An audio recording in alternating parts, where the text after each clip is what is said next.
coming to bring Dottie home.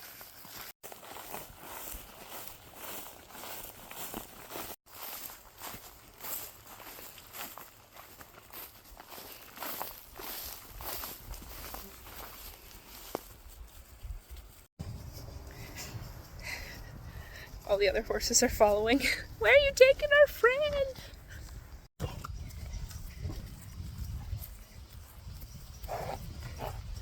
Let's see if she neighs when she sees Sugar.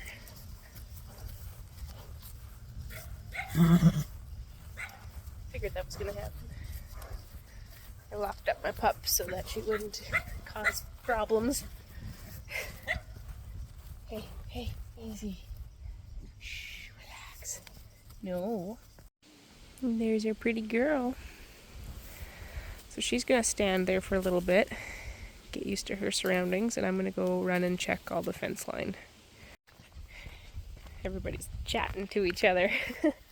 Hey Raven, did we bring you back a buddy? So I'm gonna check this fence. Oh Raven, quit your pacing. We'll check this fence line, make sure everything's good and still tacked up, nothing's sagging or loose or a tree fell on it because of a big windstorm that we just had.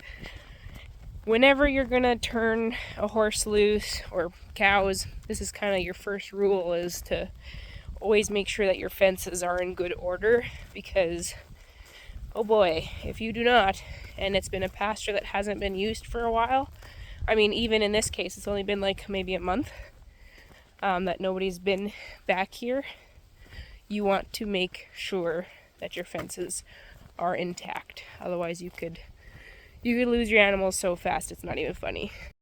So we've got our first leaning tower of Pisa, where we've got a tree hanging. Needs to be chainsawed off. It's fairly secure at the moment, so I'm just going to keep walking. I'll tell my husband where that is. He can bring the chainsaw back and just get that chopped down. So here's the corner of our property. Anything over there, that's the neighbor's yard, and they actually have a bunch of sheep. Oh, look who decided to join me. Hello. This white stuff that you see along the bottom, we tried to put electrical, oh, here's the quad. I was like, whose is that? Oh, wait, it's ours. We tried to put electrical wire along the bottoms so that we could turn the goats loose. If your fence can't hold water, the likelihood of it holding a goat in is pretty slim. They just crawled right through it. So basically we had this, then the barbed wire, and then another electrical strand like that. Also, it was through a very, very large area, this whole horse pasture, and so I don't think that it didn't actually zap, and so once they learned that they could just crawl through it, they just crawled through it. I would love to be able to set up a big goat pasture where I could just, even take a spot like this, for example, to be able to fence it off with goat fencing, where they could just browse and eat leaves and eat the weeds. Oh man, that would be the dream. Okay, so here we've got a wire that is the bottom wire that's loose and drug over to that other side. Now, no horse is going to slip underneath of that, but note to myself, note to my husband, we need to fix that. It doesn't pose any imminent threat right now because there's no wire where they could get stuck in it, if that makes any sense. But yes, it is something that needs to be fixed.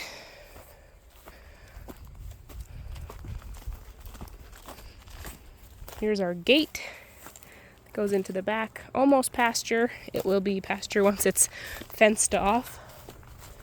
And then this is where we are right now. So if you watched my last video about my random tidbits farm vlog with a bunch of random tidbits, I showed all of this. So this is where we're at right now.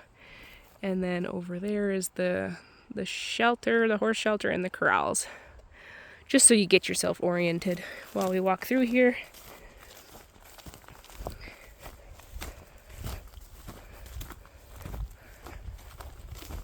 So if you wonder how we took a post pounder through here, anybody who's made fence lines before, we didn't. My husband hand pounded all of these posts in here. I'm just gonna crawl through the fence.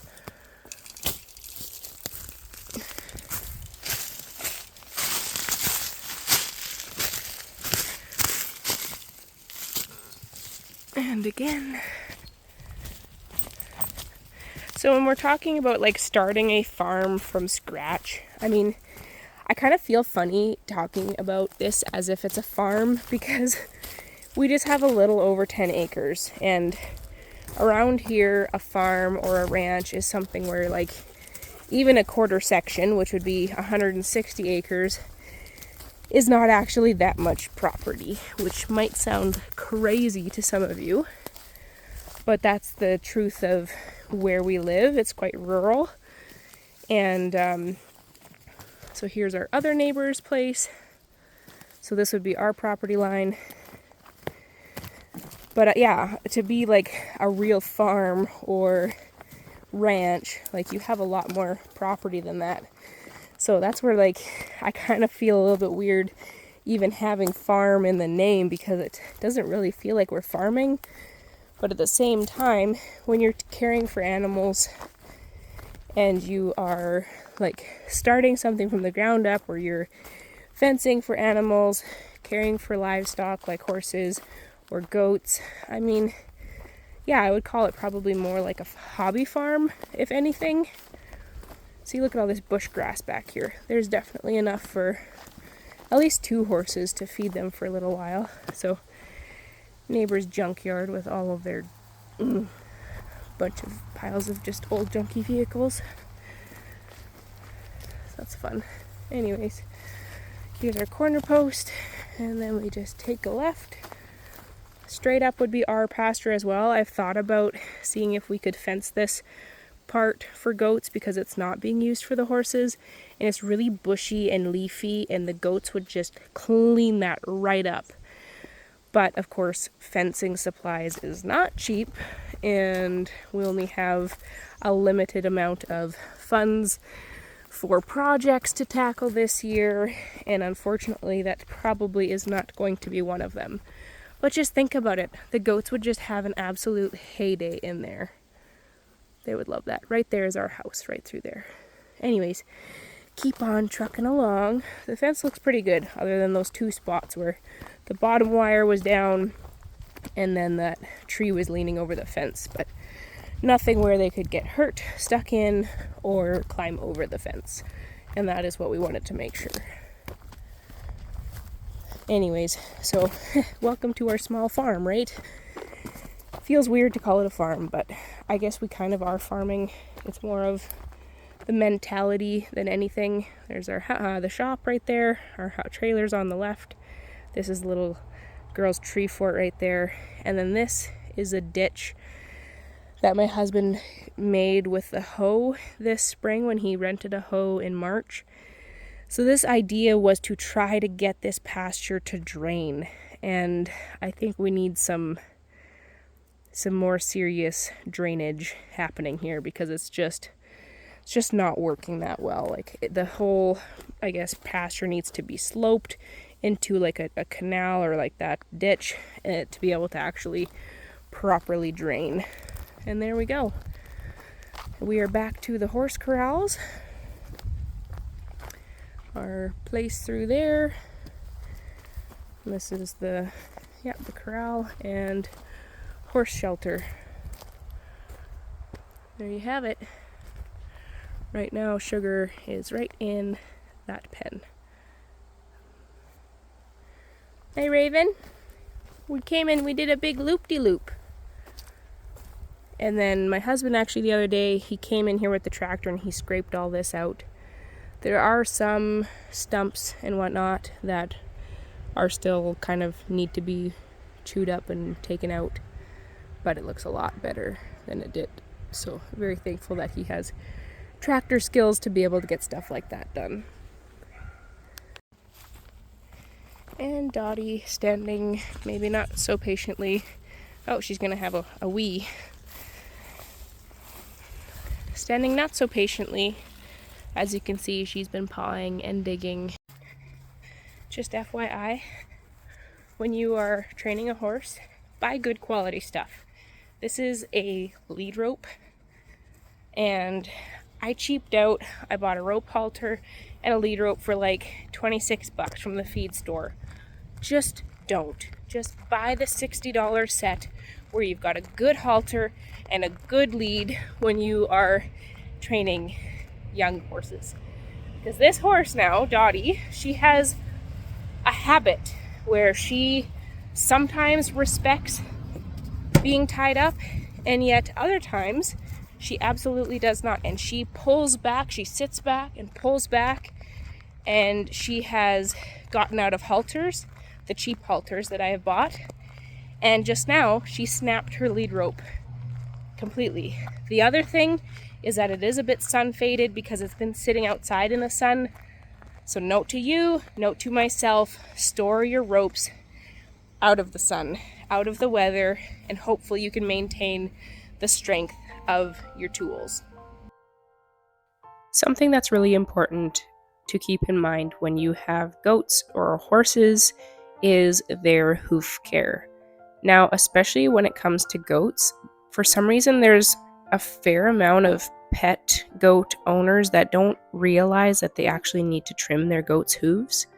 It is very, very important because if you do not trim them often enough, it can actually affect the overall health of their leg, because what happens is the outer hoof wall grows and it starts to curl over, and there can also be dirt and manure and stuff that gets stuck underneath that curled piece of hoof, and it gets trapped between the hoof wall and the sole, and it's overall just really, really uncomfortable for them, as well as then their hoof is not sitting flat on the ground, and so that can affect the strength of their legs. If their hooves are off and they're not balanced, then that can cause conformation issues as well. So you want to make sure that you are trimming your goat's hooves at least every 8 weeks to make sure that you're trimming off all the excess growth.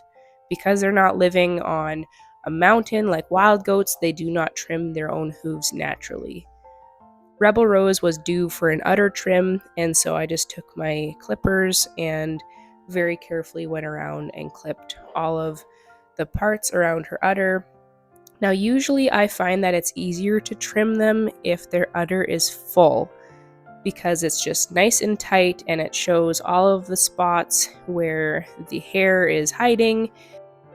When their udder is empty like Rebel Rose is right now, I just have to take my time and be more careful that I'm not getting folded skin or pinched skin in my clippers, because you don't want to nick them and cause them to bleed. That would be really, really painful, especially because their udder changes in size as it fills and it empties, and it just needs to be able to stretch and have that really strong elasticity. I actually don't love trimming udders right before I milk, like when their udder is full, because then when I go to milk, I get all of those little tiny pieces of hairs and just the clippings. As you can see it blowing in the wind right now, there's just these tiny itty bitty sharp pieces of hair, and that tends to fall in my bucket no matter how well that I wash. So I like to just give them a bit of time to deal with all the fuzzies on their own time to get all cleaned up before the next milking. I also treated all of my girls for biting lice today, just to stay on top of that. Wintertime is usually the worst for biting lice, but I've been noticing that they've been pretty itchy, so I figured it wouldn't hurt. Because mistakes happen, I do want to show you what going too far looks like. So here I have a yearling goat, and I just trimmed her just a bit too far. I angled it too much, and so here we see that there's just a tiny bit of blood. It's kind of like if you trimmed your fingernail a bit too short and you get a bit sore. That's all it's going to be. It's not gushing, it's not anything massive, but that's the reality of it. That's why it is important that you go slow. So this is what they would have looked like. I just trimmed off that toe. This is what that foot looked like originally. So sometimes it's hard to gauge. It's better to just take off little by little instead of too much all at once, just to prevent this from happening. Next thing I want to show you is when you go to take off some of that overgrown hoof,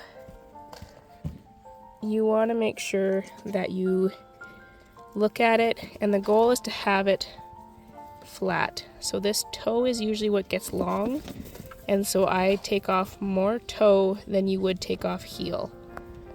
So what happens when you get that toe that's curling over the sole of their foot, they get manure and gunk stuck underneath of there, which can cause probably thrush or infections or abscesses.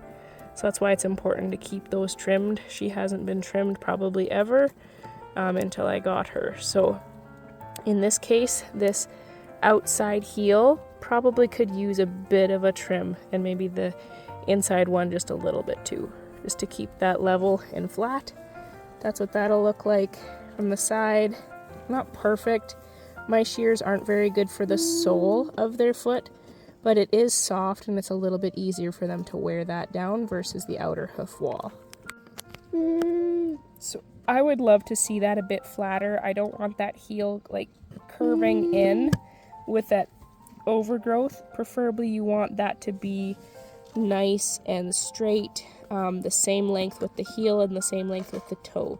So because that sole is a bit long in there still, she's not quite sitting flat, but you want to be able to support their leg integrity or their leg health, and so that's why you make sure you trim these feet. I need to just put it in my calendar to be able to do an 8-week trimming schedule, and so she's going to need a little bit of corrective trimming just to correct a bit of this heel going and ducking inwards into her on the inside of her foot. But she looks pretty good. I wish that I could film more of that whole process for you. It's a process where I think that I need somebody holding a camera and videoing for me, because otherwise I can't tell what is seen and what's not seen, as well as like getting a close-up shot while I'm trimming so you can see exactly what I'm doing. I need another set of hands to be able to do that, because I can't hold a hoof, hold a trimmer, and hold a camera at the same time. So far I have done Reba and Bambi, Rebel Rose, and Winnie. And then I gave Willow her lice medication along with all the other ones, but she didn't need to be trimmed because I just trimmed her the other week. The only ones left to be trimmed are Rose and Sage, and they need their lice treatment as well. And then I will give some lice treatment to the babies as well, and then we'll go and do the bucks later. It's a little bit easier to just do like 2 at a time. Say you've got like 10 minutes, trim 2 goats. The next day, trim 2 goats, versus trying to get them all done in one day, unless you function better that way and you're like, okay, I'm gonna sit down and I'm gonna go out there and I'm gonna get it done, and I'm gonna trim everybody. Depending how many goats you have, then it's not that big of a deal.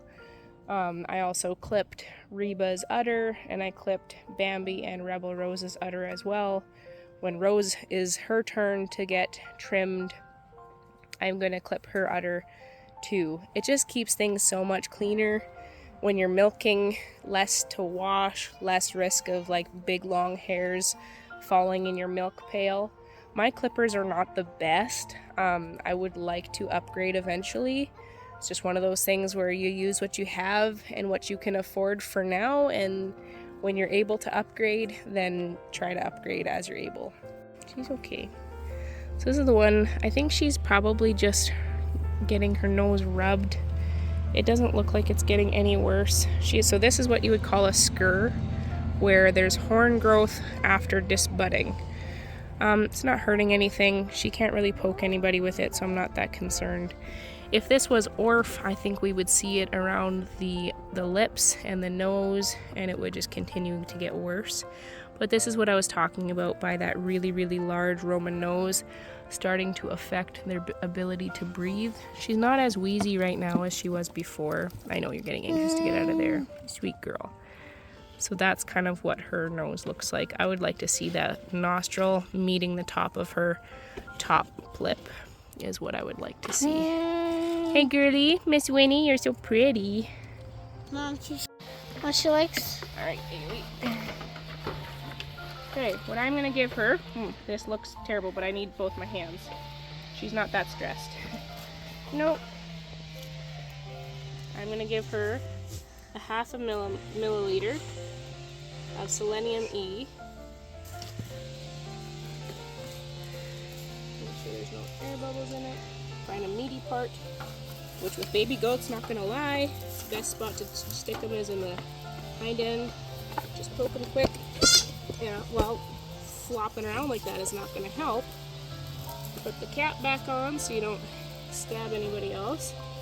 And then I'm gonna give her a bit of lice treatment.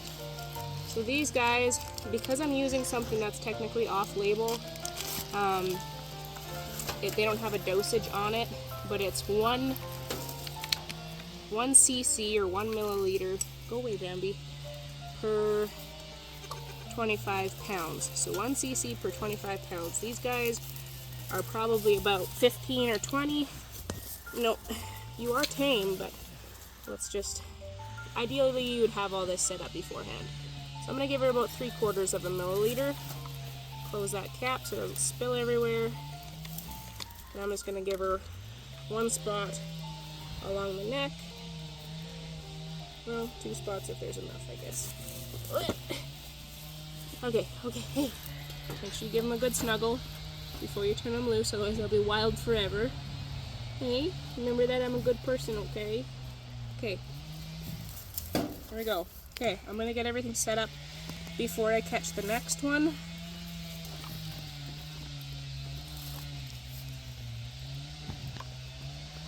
Get some of this. I'm gonna draw half syringe of this. This is not the ideal syringe. This is a 6 milliliter syringe. Ideally, you'd have something like a 1 or a 2 right on his shoulder. Hold his leg still, rub it a bit, stick him, squeeze him. Done. Lid. And then give him his lice treatment. And then Let him free? let him free after a quick snuggle. Yeah, I'm not that bad. Not that bad. Right, go play. Uh-oh. See? You're gonna try to chew on all my stuff. Okay. Willow, quit. Just right in front of the screen. Okay, mister. You are gonna be the wild one. Should have set up beforehand. I just saw my opportunity to... See?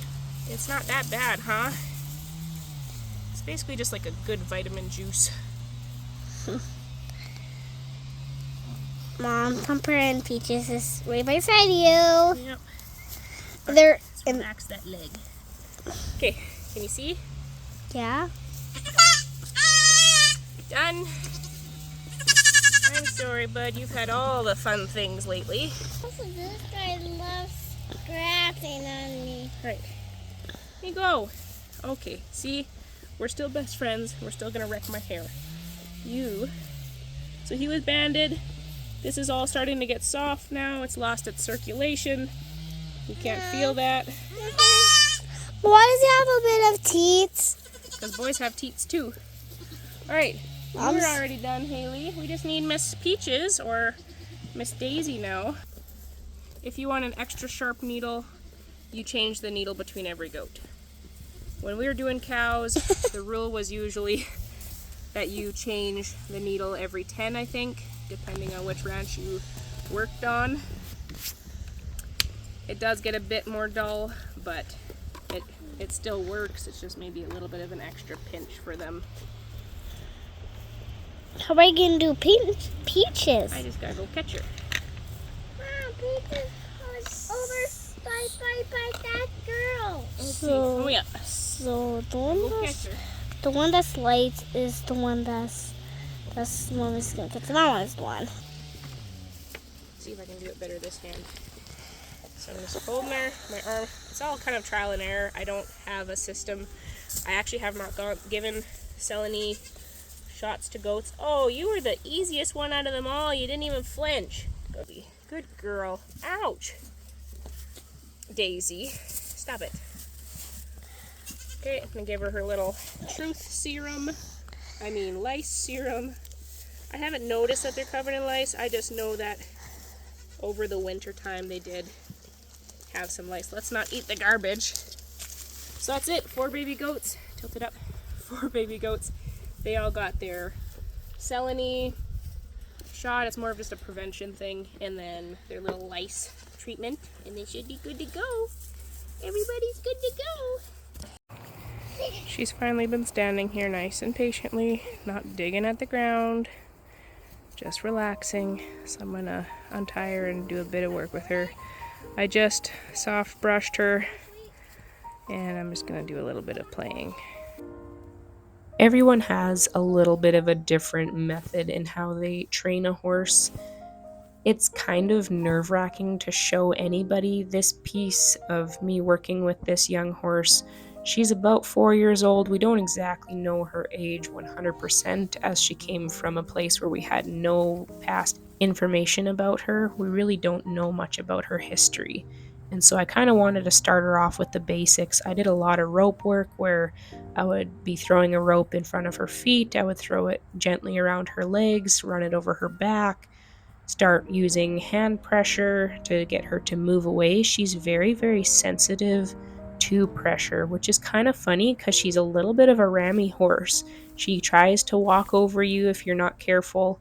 And so I've had to teach her some ground manners of actually, you don't get to walk over me. And my feet are here. Let's not step on my feet. As well as at the beginning, she was kind of nippy and she'd try to get a taste of your arm or your hands or something.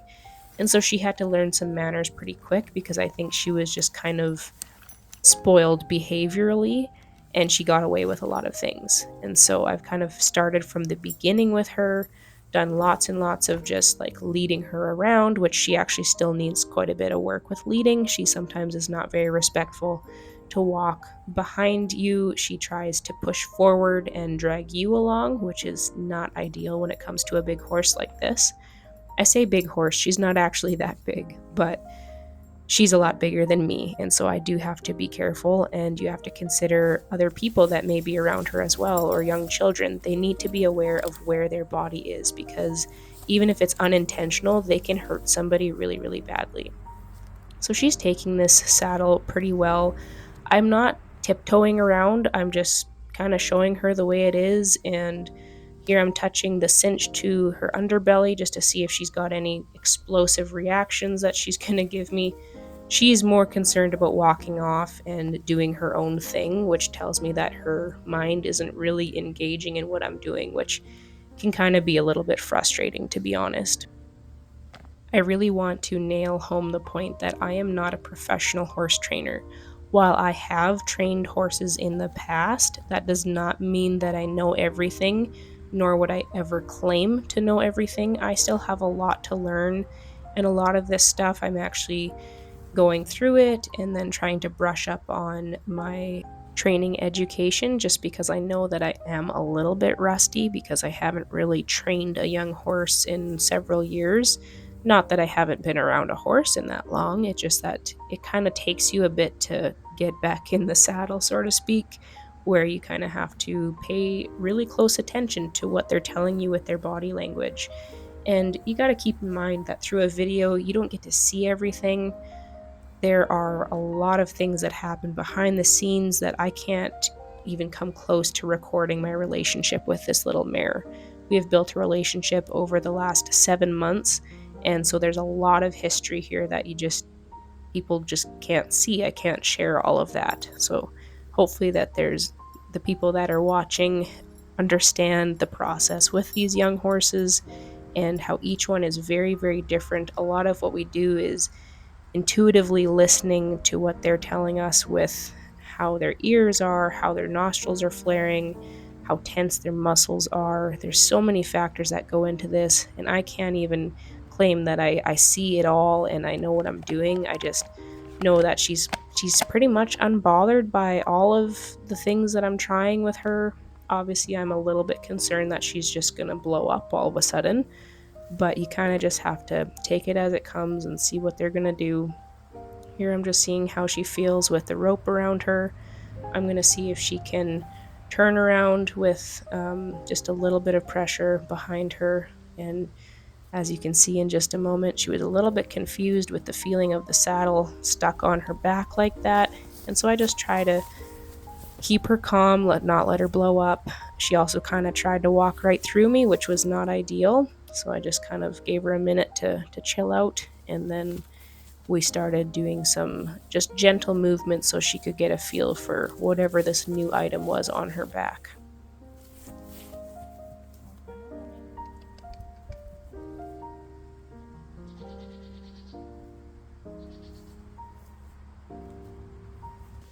Some trainers do this process really quick. Some people I've seen, they've gone from, some light groundwork to saddling to first ride within a matter of a few days. Sometimes the first time they throw a saddle on a young horse, they're riding them and like riding them out and just going.